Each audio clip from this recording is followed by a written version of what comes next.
سلام، نوروز باستانی و سال نو شمسی رو به شما مخاطبین عزیزم تبریک میگم. امیدوارم که هر جای دنیا که هستین خوب و خوش و سلامت باشین و از سال جدید براتون خوب آغاز شده باشه. امروز توی این ویدیو یه چالشی برگزار کردم که توی حال هوای نوروزی چه کتابی میچسبه. همونطور که میبینین صدای من الان موقعیت خوبی نداره چون من حساسیت فصلی دارم و توی فصل بهار خیلی راحت نیستم که برم فضای بیرون فیلم برداری کنم. برای همین صدام گرفته، گلوم ملتهبه به خاطر آلرژی فصلی. منتها از چند تا از دوستان بوک بلاگر پرسیدم که توی این هوا و توی این فصل چه کتابی میچسبه و بریم جواب این دوستانو بشنویم.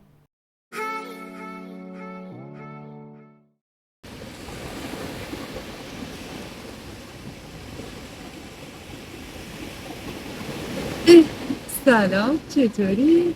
من که اینجایی. سال نوت مبارک. می‌بینی کنار این دریای قشنگ خروشان چه کتابی لذت بخشه؟ یه مجموعه داستان کوتاه از ادبیات ژاپن که تو رو قشنگ میبره به حس و حال دریا و رودخونه و دریاچه. و جالبه که ببینی تو اسمش هم کلمه رودخونه اومده. مجموعه داستان‌های کوتاه رودخانه مه‌آلود. خیلی کتاب لذت بخشیه، حتما بخونش، مطمئنم از خوندنش پشیمون نمیشی. این کتاب رو نویسنده ژاپنی دوکوکو نیکیدا نوشته و آقای محمود قلی‌پور ترجمهش کرده، نشر سالس هم منتشرش کرده. امیدوارم بخونی و از خوندنش لذت ببری. راستی اگه دوست داشتی کامل باهاش آشنا بشی میتونی یه سر به کانالم بزنی. ویدیوی معرفیش توی کانالم هست.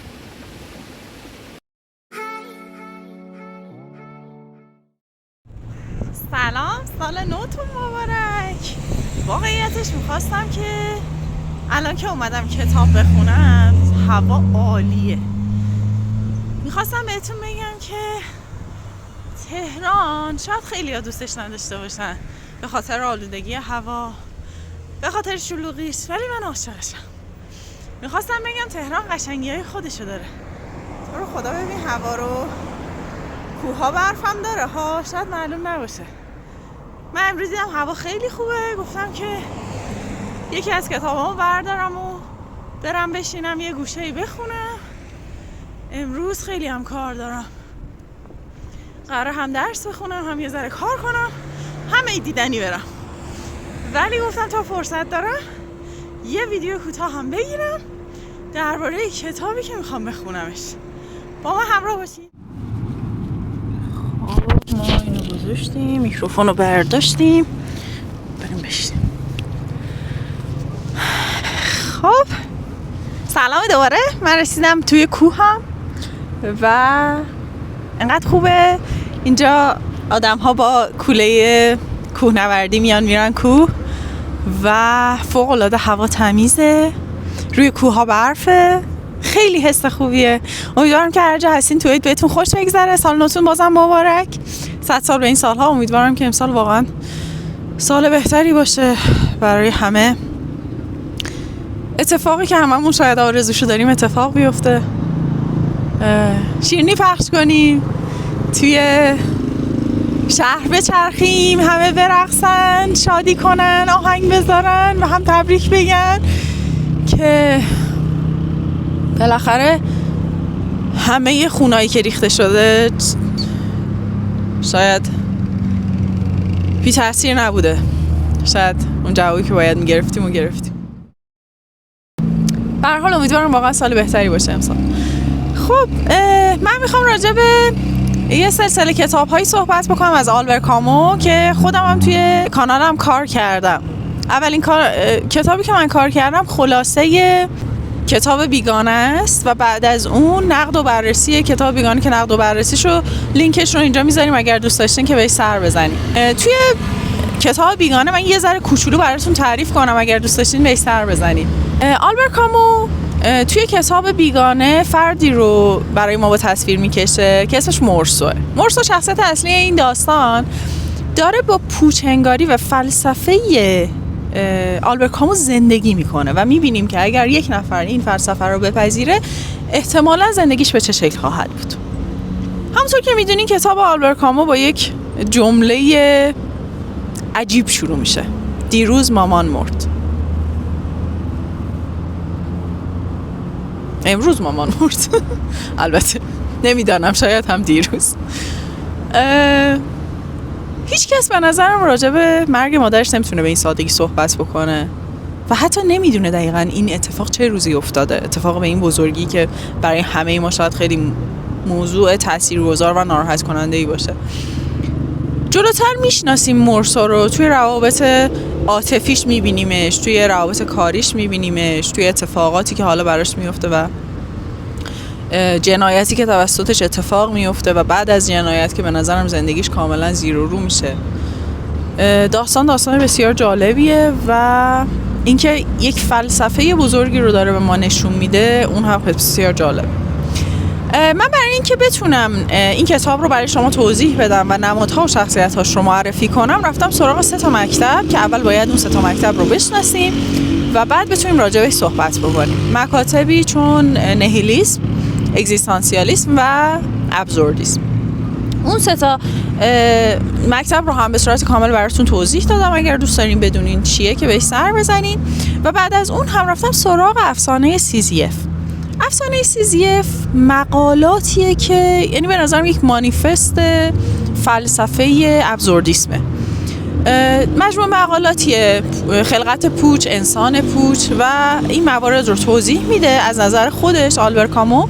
و در نهایت کتاب با داستان سیزیف تموم میشه. سیزیف یکی از خدایان یونانه که حالا اتفاقی براش میفته و یک مجازاتی براش تعیین میشه که هر روز مجبور از یک کوهی بالا بره و یک قلبه سنگی رو با خودش حمل کنه تا اون بالا. دمدمای غروب میرسه به اون بالا، اما اون دوباره قل میخوره و برمیگرده. یعنی این یک طلسمی اتفاق افتاده و برمیگرده دوباره به پایین. دوباره فردا سیزیف مجبوره که همین کار رو بکنه. یعنی در یک سیکل عبث و بیهوده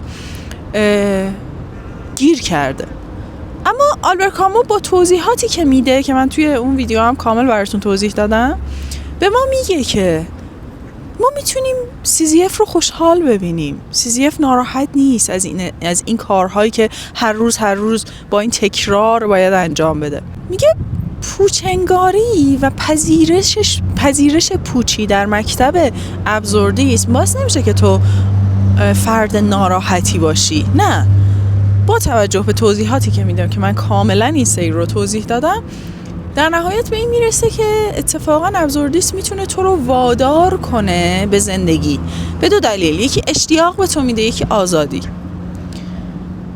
و همین باعث میشه که تو اتفاقا با حس خوب و اینکه بعد از این چیزی نیست و در این دنیا این چند روزی که باقی است باید زندگی کنی، تو رو وادار میکنه که بهترین زندگی که میتونی رو داشته باشی و انتخاب‌های بهتری داشته باشی. خلاصه که اگر دوست داشتین به کانال من هم سر بزنین. راستی من حدیث هستم، خودم معرفی نکردم، من حدیث هستم و سال نو رو باز بهتون تبریک میگم. امیدوارم که سال خیلی خوبی داشته باشین. من توی کانالم درباره کتاب‌های داستان، ناداستان و کتاب‌هایی که با چاشنی فلسفه آمیخته است صحبت میکنم. اگر که دوست داشتین به کانال من هم سر بزنین، خیلی خوشحال میشم بتونیم با هم راجع به کتاب‌ها صحبت بکنیم.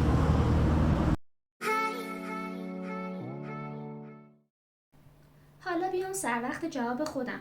حالا که ایام عید رو توی خونه گیر افتادم و نمیتونم برم بیرون، تصمیم گرفتم که این کتاب رو بخونم. واقعا هم کتاب مناسب حال و هوای بهار و سال نو هست. همونطور که میبینین این کتاب حجم کمی داره، داستان کوتاه، نشر زریاب اونو چاپ کرده. نشر زریاب یک انتشاراتی هست که توی ایران نیست. این کتاب توسط رهنورد زریاب در افغانستان نوشته و منتشر شده. در واقع رهنورد زریاب یکی از هنرمندان و مشاهیر کشور افغانستانه و این کتاب رو یک دوست تاجیک برای من هدیه آورده و البته چند تا کتاب برای من هدیه آورده. توی این ویدیو فقط میخوام این کتاب رو بهتون معرفی کنم. چرا این کتاب رو به عنوان یک انتخاب مناسب برای مطالعه در بهار معرفی میکنم؟ به چند دلیل. دلیل اول، متن ساده‌ای داره و حجمش کمه.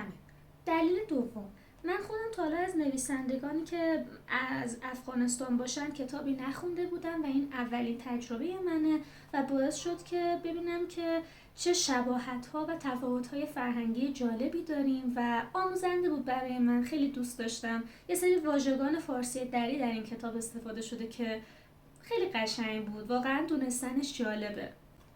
دلیل سوم، الان ایام نوروزه و نوروز درسته که یک آیین باستانیه، یک باور کهن هست که ریشش به تفکر میترایی برمیگرده، ولی سنتی نیست که محدود به ایرانیان باشه. توی خیلی از کشورهای خاورمیانه و آسیا این سنت گرامی داشته میشه و نوروز رو جشن میگیرن، از جمله در افغانستان. البته بماند که طالبان اومده یه سری محدودیت‌های اعمال کردن. دلیل شماره 4، این کتاب یه داستان عاشقانه و عارفانه است. در واقع در مورد یک عشق خیلی زیبا بین یه خانم و آقاییه که این عشق هیچ عنصر سلطه‌گری نداره و از این جهت هم خیلی الهام بخشه، هم خیلی قشنگه. یعنی واقعا کتابیه که به روحیات لطیف بهاری میخوره واقعا. دلیل پنجم بود؟ نمیدونم چندم بود، ولی دلیل آخری که میتونم برای معرفی این کتاب ارائه بدم اینه که خط داستانی جالبی داره. هرچند به نظرم این کتاب میتونست شخصیت پردازی قوی تری داشته باشه، ولی از اون جنبش صرف نظر کنیم خط داستانی خیلی جالبی داره. یه حالتی بین خیال و واقعیت و عناصر ماوراءالطبیعی داره. من معمولاً کتاب‌هایی که فارسی زبان باشن، حداقل از نویسندگان ایرانی، کتابی که اون عنصر غیر واقع گرایانه، اون عنصر ماورایی توش داشته باشه خیلی کم دیده بودم، که خیلی حالت زمخت و تقلیدی از کار نویسندگان خارجی نباشه. از این جهت این که میدیدم یک کتابی هست که به زبان میفهمم چی نوشته، به زبان فارسی نوشته شده و این عنصر خیال و واقعیت و تخیل درش خیلی زیبا نوشته شده، برای من جذابیت داشت. برای همین من این کتاب رو انتخاب کردم که به عنوان کتاب نوروزی معرفیش کنم. دوستی که این پیج رو فالو میکنی و این کتاب رو بهم هدیه دادی، خواستم ازت تشکر کنم. دمت گرم. حواسم هم هست که بقیه اون کتابایی که واسم هدیه آوردی رو بخونم و تو پیجم معرفی کنم. امیدوارم که از این ویدیو خوشتون اومده باشه و مجددا سال خوبی براتون آرزومندم. بچه‌ها دوستانی که ویدیوشون رو به این ویدیو پیوند زدم حتما چنلاشون رو فوروارد کنیم و به ویدیوهای اونا هم سر بزنیم. هم من هم دوستان بوک بلاگر امسال نوروز براتون یه عالمه برنامه‌های جذاب تدارک دیدیم.